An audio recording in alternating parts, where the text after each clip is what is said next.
Hey everybody! Welcome back to Northernlion plays Kerbal Space Program. We're doing some satellite testing. You know, last episode I said exasperatedly. I recorded that about 15 minutes ago, so this is without comment support. I just want that to be clear. But I said many times, oh my god, how are we using... Oh, by the way, we can use a can. Oh my god, it has automatic stabilization! Okay, well, I'm an idiot then. We should, like, dump this and put this on top. But anyway, the point is, I was like, why are we using so much electricity? Elaine, I don't understand. Then I realized, obviously we're using electricity on this thing to send instructions to the unmanned module so that it can actually maneuver. So no wonder we were using electricity that we didn't have access to. The Octo is the next step in unmanned control technology. This small unit can not only receive and relay control, it also provides automatic stabilization assistance, just as a live pilot would. How? Oh my god, it's so small. I actually thought it was going to be enormous. So we actually should be able to just go like this. What have you done? Oh, because it doesn't have an active probe now, I see. Yeah, I lost camera control because it didn't have any command module. Then, just put this at the top. And we do need an antenna. But essentially, at this point, we've just recreated our earlier design, but with a better part attached to it. We probably, because this thing's just flat at the top, I don't know how necessary it is, but we, in my assumption, probably will want to... like, put a top on this thing? Even like that. If it'll let me. Seems pretty sweet. Dude! That's cool. Now, we do need an antenna attached to this thing. And we want the antenna to also, if possible, not be poking out of the top yet. So that would be like, will it even fit if I just stick it right there? Straight up, it's poking out like a little bit. I do worry that we'll get like all the way up to the moon and then this thing will not disconnect. Hopefully the Airstream protective shell doesn't prevent us from transmitting data. Well, here we go. Just edit the fairing on this a little bit more. So we'll go... Maybe we can make it, just go up a little bit higher. Huh? Yeah, like that. Dude. That's amazing. So that was one of the problems associated with this thing. Now we have SAS, but that SAS probably means substantially more power usage as well. So, we have, you know, this service bay... I almost wonder, what if we took we need voltaic panels there. I agree. But what if we also added, because they just use like an amazing form of electricity I've never seen before in my entire life, where, you know, you strap a solar panel to anything and the electricity just goes like all the way through the whole system. Assuming that these voltaic panels don't shear off during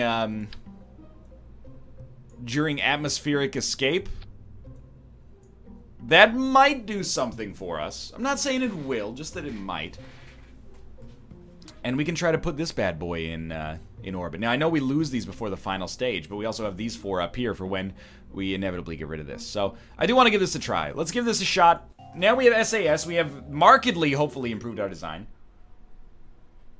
Sweet. Nice little, like, creep shot or something there to begin with. Not sure if I'm a huge fan of that. SAS on? Dude, it works. Okay. So now, what were some of the problems with our previous launch? Well, we didn't have the capabilities of doing a gravity turn. Because I didn't trust myself to turn at 5 degrees without completely ruining my chances of survival here. So probably slow it down. You move too fast. Gotta make your launches last. No, you don't really need to make the launches last. But now that we have a gravity turn, it should be much more fuel efficient to get a stabilized circular orbit around Kerbin that makes our maneuver to get to the moon substantially easier. Our other principal problem was definitely the lack of electricity. There's no question about that. That was causing issues. But dude, this, like, it's actually an idiot-proof booster. Our final stage, or sorry, our bottom stage, I should say, is idiot-proof. You just press space and launch. Okay, now we should look at apoapsis. It's at 47,000, so we want to rock that usually till about 60, well, maybe about 80. Electric charge is still great, so we must be generating something off these voltaic panels, which also, like, did not shear off during launch, so that's swell. At this point, we're out of the heavy air, so we can accelerate at maximum thrust again. Our gravity turn went relatively well, and wow, that's like literally within 6 minutes created like a much more like encouraging launch here. So this is the easy money now. You go up to about 80,000. You can maybe even take it a little higher.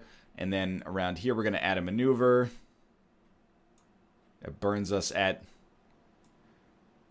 prograde. Then we're going to get an orbit. 71, 239. Let's probably want to maneuver this at apoapsis. 80,000, 234,000. 80,000, 185,000. 80,000. 105,000. That's pretty good. We probably we actually have not missed the maneuver yet, which is incredible to me. But we're close. In fact, we're essentially sort of missing it right now. But again, this is not really a scary maneuver, I guess, is what I'm suggesting here. This one has a lot of tolerance for relative error. Still got electric charge. We will not get a minute and a half worth of fuel out of this section. I feel very comfortable suggesting that. I'm just making sure our electric charge stays good. Our orbit will slowly start to extend here. Again, probably a little inefficient. But it's also, again, I can't stress enough the fact that our rocket here is basically just a straight up, like, cylinder that goes up with a lot of boom power at the bottom. It's idiot-proof. And I think that's important when I'm dealing with things like, you know, trying to establish, like, a fictionalized wireless communications network. So we need 24 seconds of burn. It's actually kind of a lot. But it should only take us, like, another 3 seconds to encounter the moon. Maybe, let's say 10 seconds. And then it might take us another 5 seconds after that to get in orbit. At which point we'll dump our Airstream shell and we should be good to transmit some data, I think. Successful maneuver. Doesn't always happen. 109, 77. Relatively circularized orbit. Now we want to establish a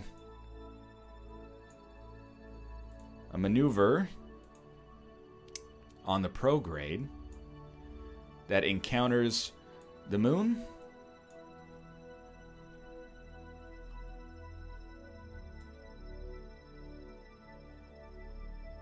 That'll do it in 3 hours. We kind of want to... I think we want to miss the moon a little bit more, personally.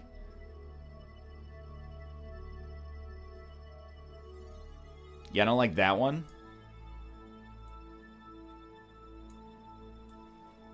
Just tinkering with the nodes here. We got a little time. This is where I just want to make sure I'm doing it properly so I don't mess it up. We don't want to have our encounter collide with it, because we want it to bend around. I don't want to have to burn at prograde to try to establish an orbit, just because it's something I'm not as familiar with. Now this actually seems relatively simple to get captured. Our periapsis is actually, like, more comfortable than it looks like it should be, I think. I think this should be a relatively fuel-efficient way to get set up here. Now, This engine does gimbal. We should really have RCS ports and a monopropellant tank on this because our maneuvers in the atmosphere are incredibly slow, and it's not smart practice to use our... And by the way, am I using a bunch of electricity here? Not yet. It's probably not smart practice to use fuel just to perform these, like, pivots. I can't imagine like a world in which that's a smart play, because we need every ounce of fuel that we have to establish, you know, the proper trajectories. Mind you, we're never coming back from the moon with this probe, so it doesn't, or with this satellite, I should say, so it actually doesn't matter too much, but we also want to make sure we're not, I guess if we're orbiting the moon, it doesn't matter. I was going to say we don't want to be on, like, the dark side of the moon, but the moon has a dark side. If we're orbiting in a circular fashion around the moon, we will be on the dark side sometimes, but as long as the laws of physics don't break, presumably we will eventually go back around to the light side at some point. Within, like, less than a few hours, so... Alright. Good stuff, good stuff. Just hold it there. We need to burn at T-minus 11 seconds. It's happening pretty quickly.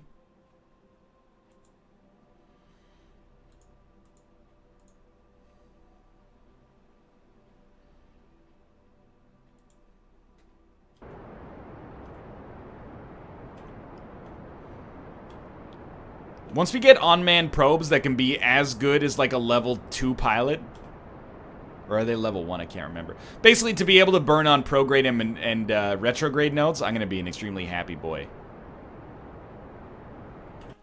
We essentially hit that maneuver. I burned like maybe half a second too long. Then we can warp to our moon encounter.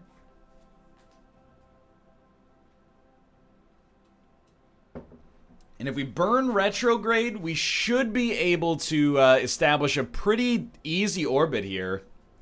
And it shouldn't be a long burn either.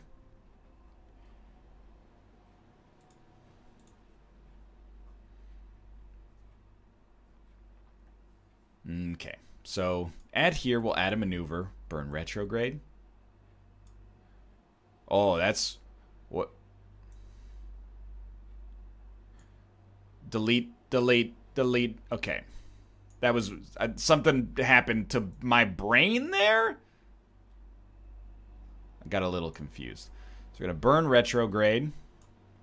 We have an orbit. We probably want it to be a little tighter. Even a little tighter than that would be good. Just keep in mind, as we make this orbit tighter, it's not fully circularized, obviously. And that's not going to change it. But it will be in orbit, and at times it will be close. What's the apoapsis of that? 449? That doesn't strike me as too bad. But I could be wrong. We got to burn for 7 seconds in like an hour. Well, you know what? We have time to try to circularize it as a matter of, like, principle, then. Yeah, but you're kind of just, like, doing the same thing over and over here, aren't you? Aren't you?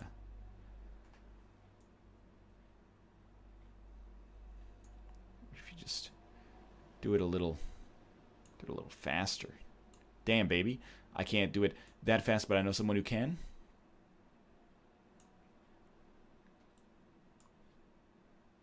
I guess once we get into orbit, we could burn to make it more circular anyway, but...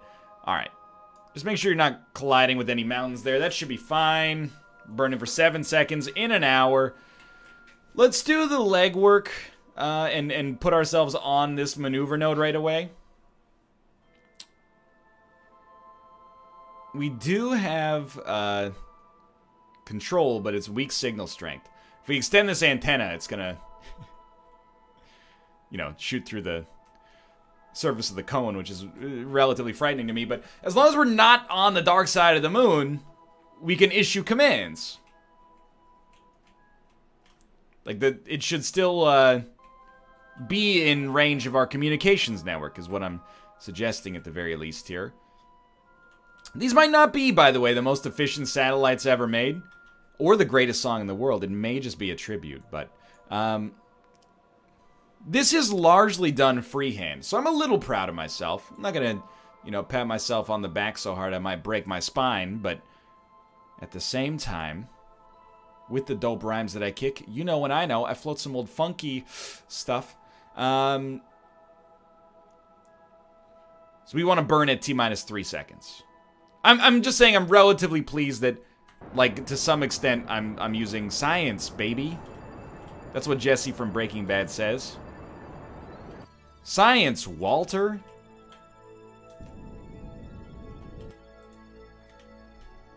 Okay, we are in orbit now. It's a big old orbit. But I'm okay with that. So next we want to dump this stage. Probably a good time for a quick save just in case things go terribly wrong. Okay. We have full electricity. We're going to extend our, like, terribly uncentered antenna. And look at that, we got full signal strength. We might as well open the service bay. I'm really glad that didn't cause our photovoltaic panels to, like, fly all over the place. That's pretty sick. And you might as well just start transmitting data. Although you can only do it once. Okay, so the goo was probably not that relevant.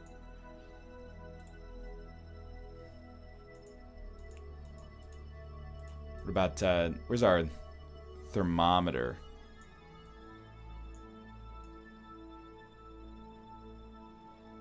No, I put a thermometer. Oh, there it is. Electricity? Electricity's going up because of the photovoltaic panels. I mean, I guess in theory we shouldn't dump these voltaic panels, but in reality, like, I want to. Close these, by the way.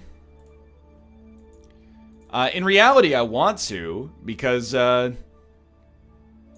don't want to have, like, this huge thing drifting out here. This is like an actual rocket. I want to have, like, just the satellite drifting. So I'll hit space here. And now we can go on, like, speed 1 trillion.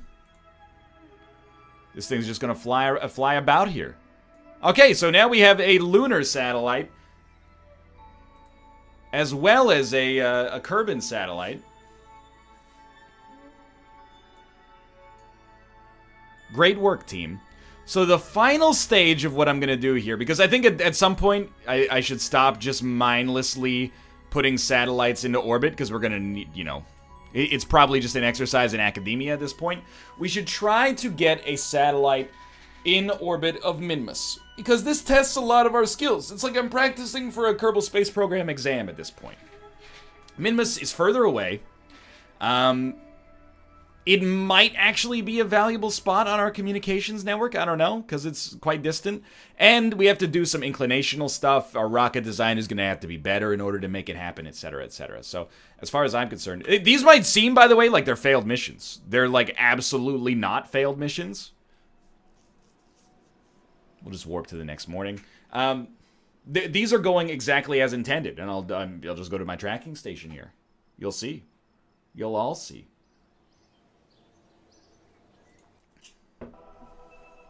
Look at that. Oh my lord, I don't know what I'm looking at, but it does look like Earth is about to be obliterated.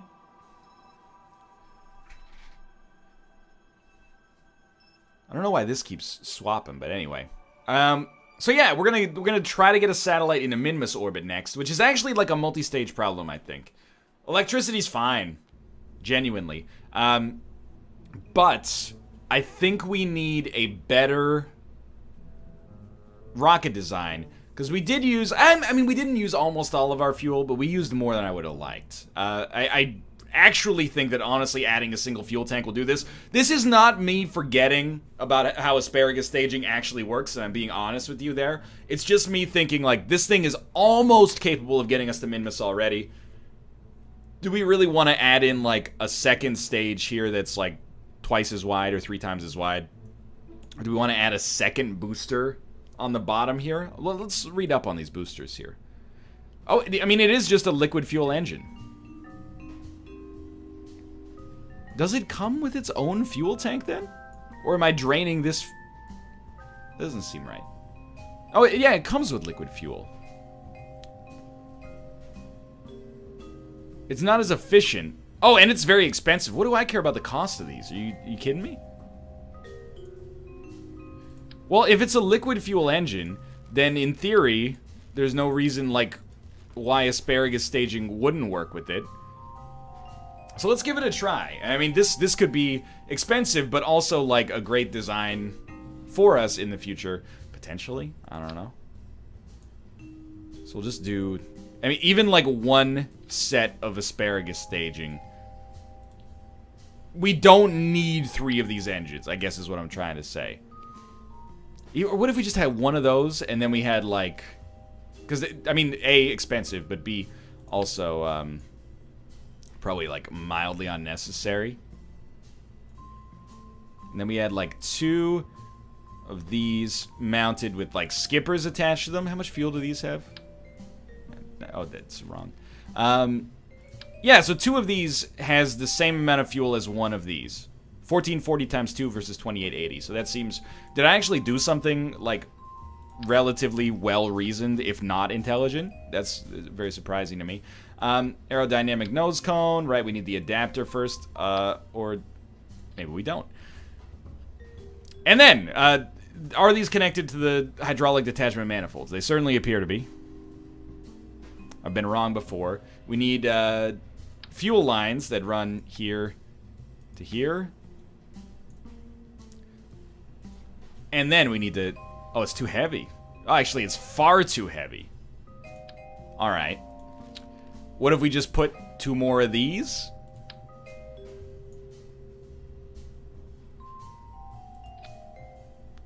It's even heavier. What are we at here in terms of weight?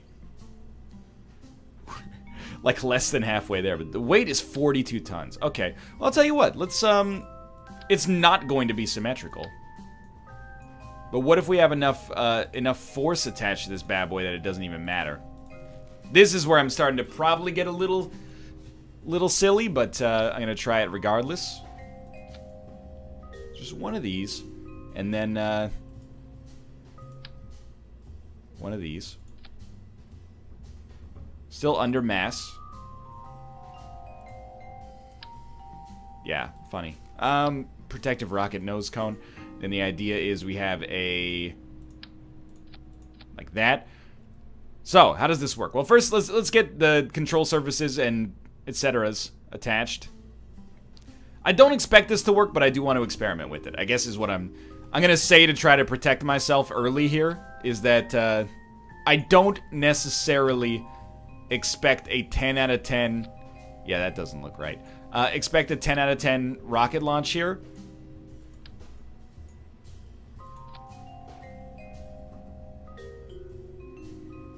But I want to try.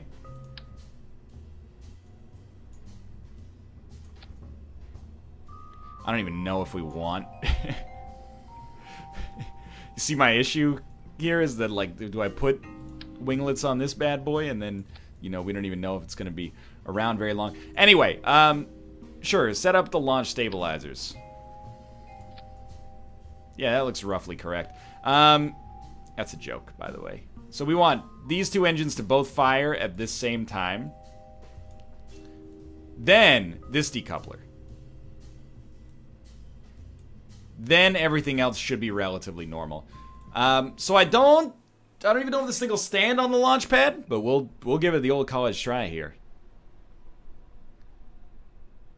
So, I mean, I think it's pretty clear to see that these are not detached on the radial manifold.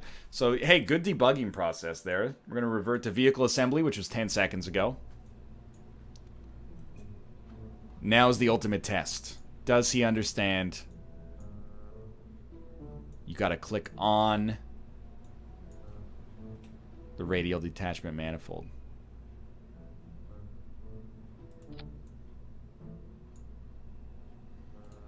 This actually looks worse to me. I mean, we might just go use the radial decoupler instead, to be honest.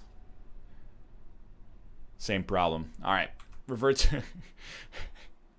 It's not a great looking rocket, I'm just gonna level with you. We could also just dump this stage. So you get out of here, sir. Previously, we've used radial decouplers, which are just these ones right here. And...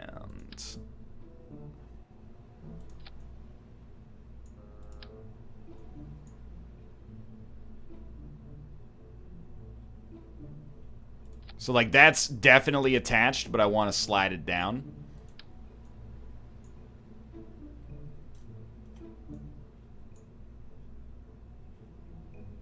I still maintain. I understand it more now. I still maintain. It's not an. It's an enviable task. I'm being real with you. It's kind of hard to do what you want to do in the vehicle assembly bay sometimes. Okay, that to me appears to not be connected. Also, these engines are not firing at the right time. We want it to be more like a little of this. Let's try it, though. Save it up and launch it. If this doesn't work, we'll just add more Herden power onto our cylinder, basically. It's the same issue, huh? Like, I mean, at this point, we kind of owe this to the audience. Yeah, that's not a great design. Let's revert to vehicle assembly. All right, why are we troubling ourselves with this kind of like idiotic approach to it? You might be asking yourself, well, how did I get here? Letting the things go by. Okay, first off, don't throw good decisions after bad. There you go. That's perfect, I think. Again, I don't know if this bad boy is making it to Minmus, but gonna give it a shot. What do you need to give this a little bit more punch? As much as you might not be an enormous fan of this decision, because it's gonna heavy up our system. Another of these bad boys on there and see how it affects things. And then, structural. Boom, boom, boom, boom. I want you in my room. We'll spend tonight together from now until forever. Okay, you don't even have to exist anymore. Everything else is okay. What was the last thing we complained about it endlessly in our last episode? Oh, well, that's just, I'm glad you asked, honestly. So we're gonna open up our service bay. We're gonna shove, like, some monopropellant tanks in there, which are in utility? No. Command and control? Well, these are RCS ports, but that's not exactly what we're looking for at the present moment. But we'll put, you know, 4 of these on here for easy movement. What is going on? Oh, it's the service bay. Okay, where is... I didn't assume it would be in thermal.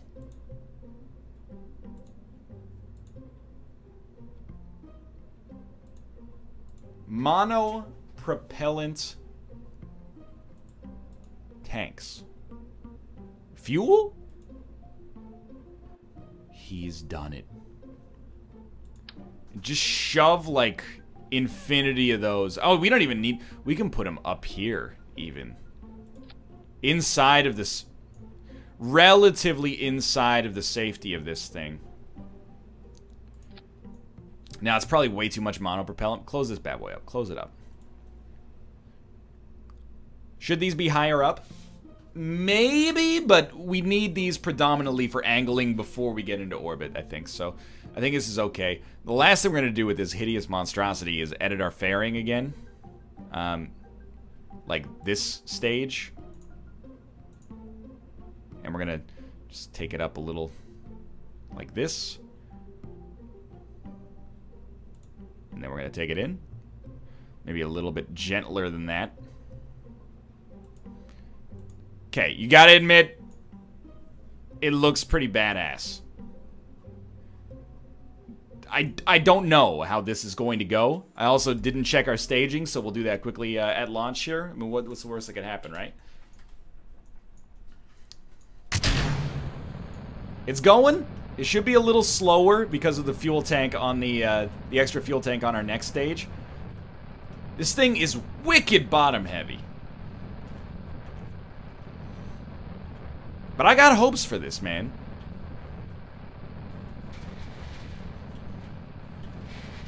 I also actually am very worried that we're not going to be high enough to be out of the thick air which means that not having any winglets on our next stage is going to be a dang nightmare. But we'll see how, you know, fortune favors the bold. Isn't that the expression? Well, let's make it fortune favors the bald.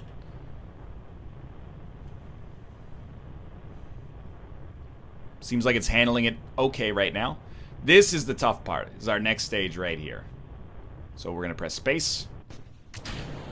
Will this thing have any control? Yes. Is it good? No. But it will fly.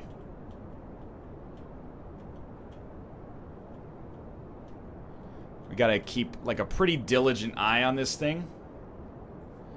Apoapsis is only 26,000, so we're not really crushing it from a boom standpoint, if you know what I mean. We seem relatively stable now.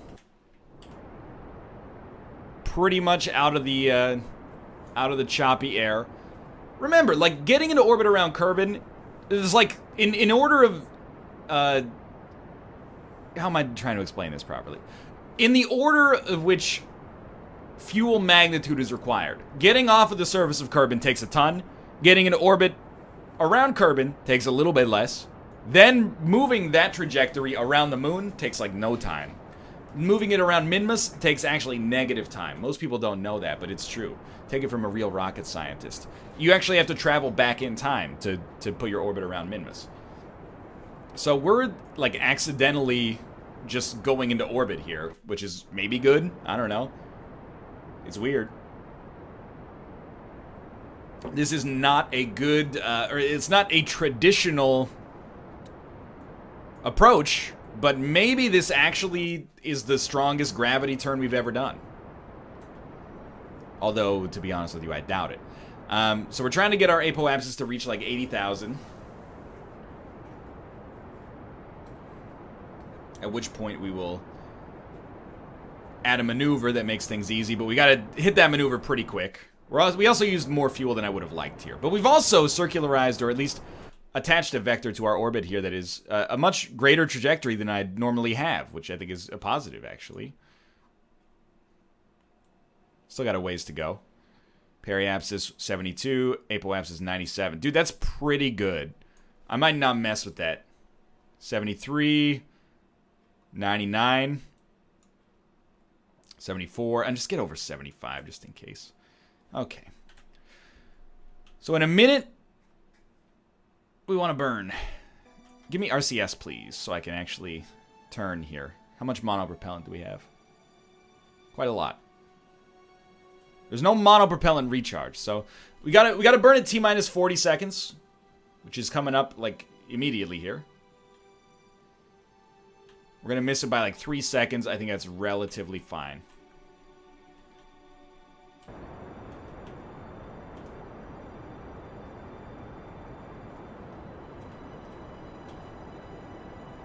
Now, we're certainly not going to have enough fuel on this stage to do exactly what we want. We're going to need to go to our next stage for that. And I think that's okay. Again, this rocket is not properly designed yet. It's actually very not properly designed yet. I should have just used our earlier rocket design. If we're not worried about cost, we should probably just use the one that can already easily get us to Minmus, but at the same time, it's fun to experiment, you know? You don't always want to build a Lego out of blueprints. Sometimes you just want to go, I'm going to build a house, and then you build a house. Or try to. Any second now?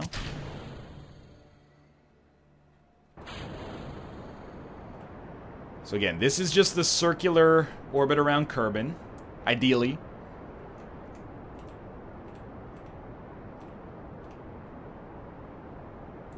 Good. Handled. Periapsis 78, apoapsis there. Okay, so now we want to get around Minmus, and this is the harder one. So somewhere down the line here, we want to add a maneuver. Takes us out to, like, almost approach Minmus.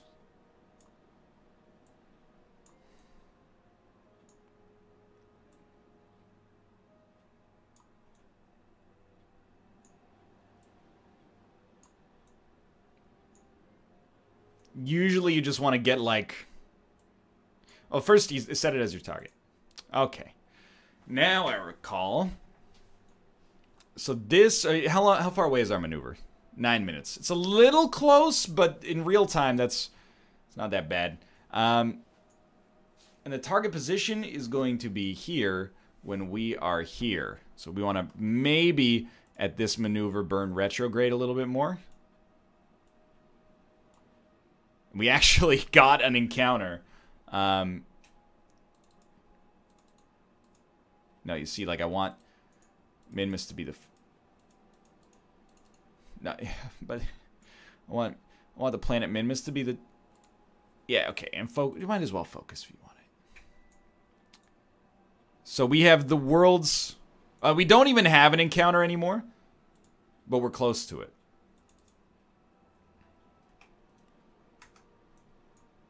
Now I've done it. I've done the thing where I, like, I've set something as our focus, and now I'm not focused on my own ship anymore, and it's just a waking nightmare. Now we can do this. Okay. So roughly at the descending node here, we want to raise our trajectory.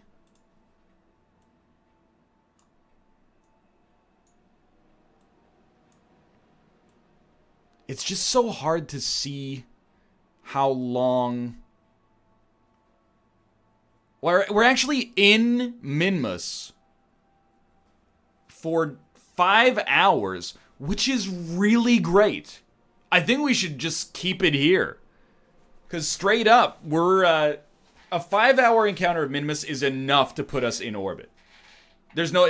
Sometimes we've had like 45-minute encounters that have been enough, so... Very important. Keep this open for now. I want to make sure I'm not abusing my monopropellant too much, because we can use liquid fuel to pivot. I don't really want to. Keep in mind, we may need to extend our antenna to start getting data. In fact, I mean, we might want to extend our antenna right away, because if we get too far away, we won't be able to extend the antenna. You see what I mean? Like, you can't send your drone out of the range of your remote control and then go, hey, drone, you know, come back. Once it's out there, it's gone. I wouldn't know because I don't make vlogs. I don't own a quadcopter. Probably would have been a good investment back in 2013. You know, times have changed.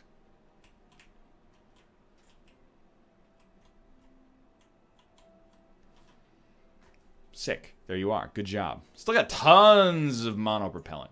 So we want to burn at T minus 15 seconds. I do want to figure out what's going on with the flight computer, because, like, it would be sweet to just program the maneuvers. And I don't mean that in, like, BAE,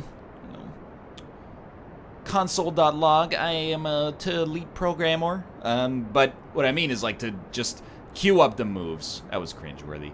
To queue up the moves in the console effectively would be neat. This maneuver no longer appears to do what we want it to do. That's okay. What we'll do, we're going to be here, and it's going to be here. So we need to add a maneuver that goes up, and also, I think it's got to be like roughly there. Okay, and then we've got to go a little faster, I think.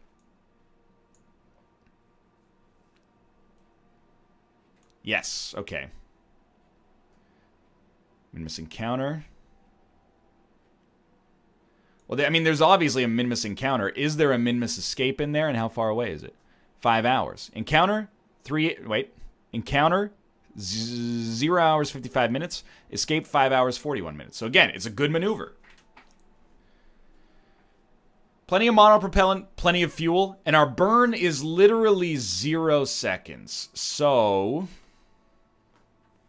this is why I could never handle being an astronaut. So you're telling me in 2 days, I have to burn for 0 seconds, and that will get me to encounter this planet.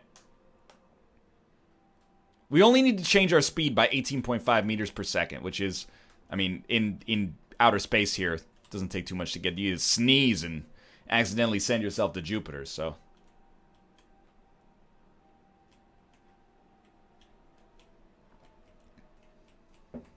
Come on, come on.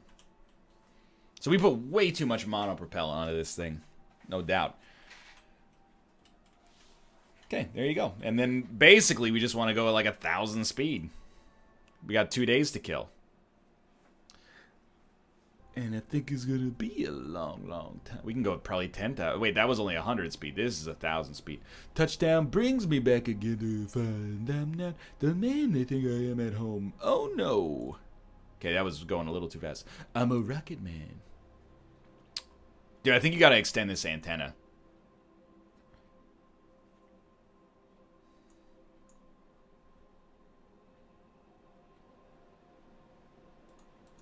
I think you gotta see the problem is we have full. See, the thing is we have.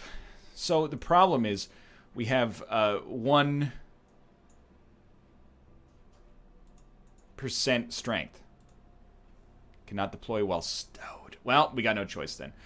My hope is that we're going to be close enough to the moon to still receive data from the moon, but the moon's actually further away than Kerbin. But maybe at some point it'll come back around this way. So this is where things get a little tricky. Actually, never mind. Who cares, right? It's not like it's protecting us from anything at this point. There we go. So we have, we now have access. Even though it's horribly asymmetrical, it doesn't matter too much when the atmosphere is this thin, I think. Should just preface or suffix everything with suffice? Is that what? Because you say preface, suffix? Anyway. With I think, because in the end I am an idiot, don't always know what's best in Kerbal Space Program, in case that's not abundantly clear. So we really are looking to burn very, very slowly at T-0. So slow yourself down here. Slow yourself down. I know I've made that joke before. Go to 100 speed. For the final minute, we'll probably count it down in real time. Close, or maybe the final 30 seconds. Let's be realistic. No, to thine own self be true, right?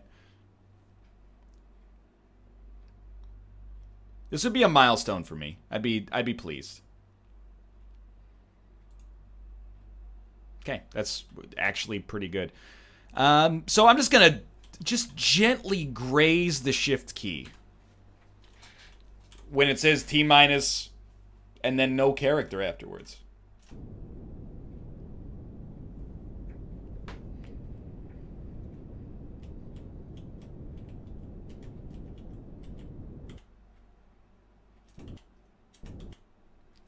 We messed it up somewhat. But we're still going to encounter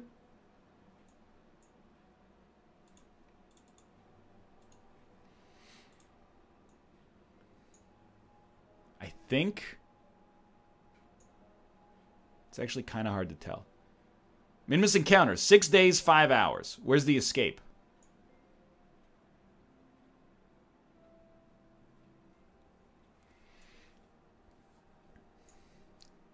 Target position, our position.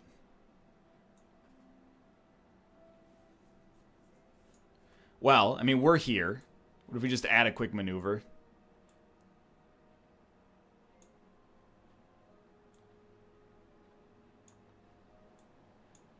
Like, there's the encounter. It doesn't appear that there is an escape, is what's weirding me out. It's like we're crashing into the planet. That's our minimus encounter. I mean, we must just, like, immediately be recaptured by Kerbin or something like that.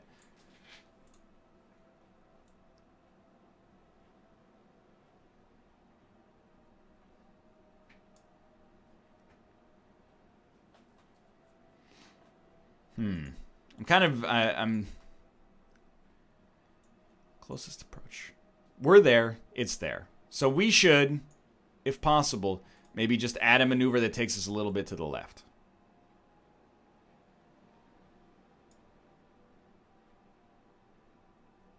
Minimus encounter in 7 days.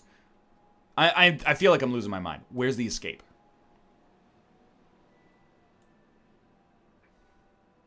I want to know what love is. I want you to show me. Minimus encounter. Yeah, but when's the escape, though? Okay, well, here's what I'm thinking then. Close this off. We have a Minimus encounter. Let's warp to the Minimus encounter. Cannot auto... It's 25 days from now? No, sir. Warp me... here. And... maybe, like, unfocus. Whatever. Oh, there's our escape. Our escape's in a day. Our encounter's in 3 hours. So we might have a few hours in orbit. Or in sphere of influence, I should say. Despite all the jankiness of this, I think we might be able to make this happen. So once we get captured, which is going to happen, you know, in a second here.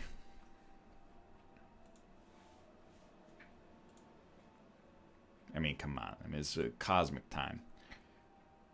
Once we get captured, which should happen any second now. Done. We should burn retrograde. Tons of monopropellant. We took way too much.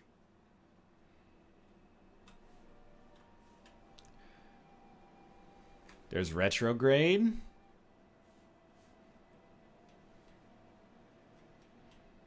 And we still have connection here.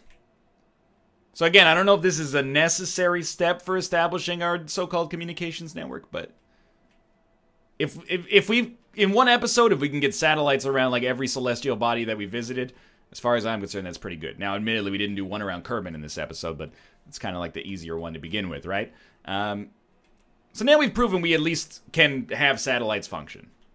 That's pretty cool, as far as I'm concerned. Now, do we need to burn at periapsis? I suppose we might as well. I'm very confused, though. Oh, there we go, there we go. So that's like the world's worst orbit. Not that that's anything new to me. 156,000. I mean, our other orbit is like quite high above the planet. It's so lovely, but it's so high above it. Not a circular orbit. At this point, I've decided I don't care. Like Tommy Lee Jones in The Fugitive. In 2 hours, we're going to burn for 8 seconds. And then we're going to dump this stuff, and we're going to have a satellite in orbit around Minmus, dude. Which I think, I really didn't expect our satellite odyssey to finish. I mean, not finish, but to reach a certain level of nascence this quickly. Though I've gone 100 million miles, I am feeling very scared. And I hope Jebediah knows which way to go. Okay, I'm gonna stop. Tell my wife I love her very much. I didn't stop. She knows. Actually, it's a robot this time, so.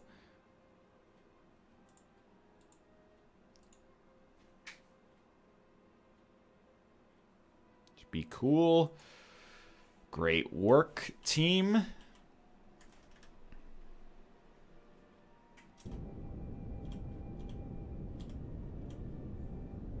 Just trying to start the burn like slowly. Be a little bit more controlled in my my endeavors here.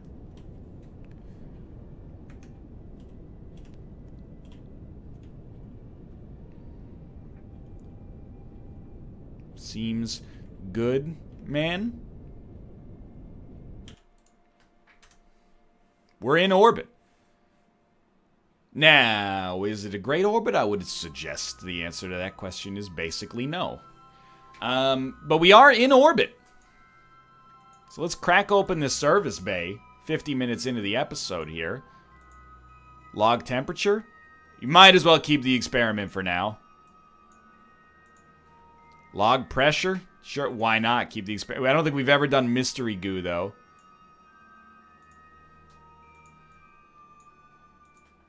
So observe mystery goo. Dude, there you go. There's some data transmitted at least.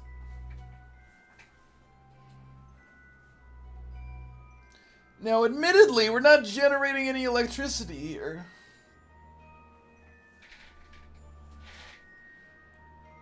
Why is that? Too far away from the sun, maybe? I don't know. Maybe not facing the sun? What if I... Check this out. Let's pivot.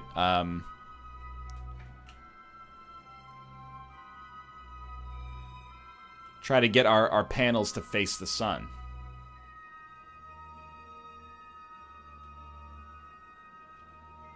Because we were like pointing at the sun. We don't want that. We want to be like perpendicular to the sun.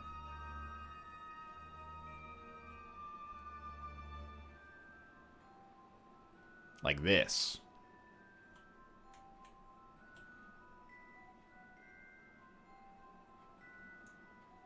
So like to basically take SAS off at this point. Look at that! We got our electricity back. Sick. Where you going, RCS? Relax. Anyway, this thing is functional now. We're just gonna return to the tracking station, basically, and that's our satellite episode. I don't know what we're gonna do next episode, but dude, check this out. Earth is just getting bombarded.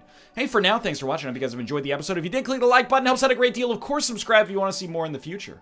For now, though, thanks for watching, and I will see you next time.